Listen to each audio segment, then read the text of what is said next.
Section 4 of this course, feature selection.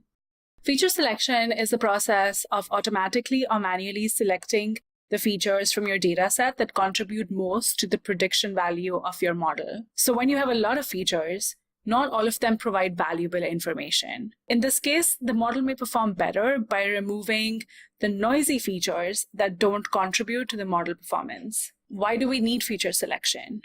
1, fewer variables equals to faster model training. 2, it reduces the complexity of the model, thus making it easier to interpret. 3, as discussed earlier, removing some of the noisy features can improve model accuracy. And 4, it reduces overfitting by making the model more general because there are not a lot of variables available.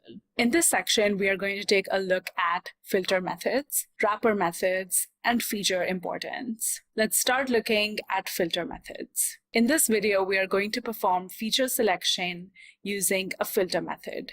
So let's import all of our packages again, and we are going to import the German credit dataset. So filter method is a method of feature selection. It is independent of the model that is used. It is based on general methods like correlation. By filtering, you find the best subset of variables, and filter methods help reduce overfitting. Types of filter methods are information gain, chi-square test, Fisher score, correlation coefficient, and variance threshold. In this video, we're going to look at chi-square statistics. We're going to select the top 15 out of 20 features with the higher chi-square statistics. So here we're splitting the data into the X dataset and the Y dataset. The Y dataset is the predictor column.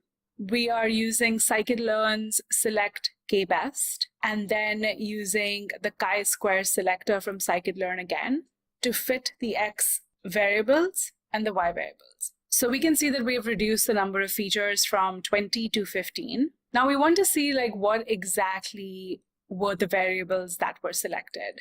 So we do that by running this function getSupport, and this gives us true for the variables that were selected and false for the variables that were not selected.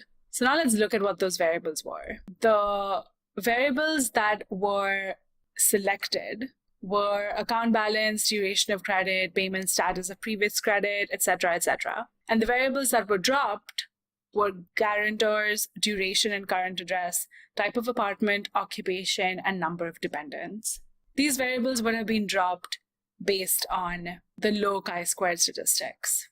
To summarize, in this video, we have downloaded the German credit dataset again and used the chi-squared filter method, which is feature selection method on this dataset to reduce the number of dimensions.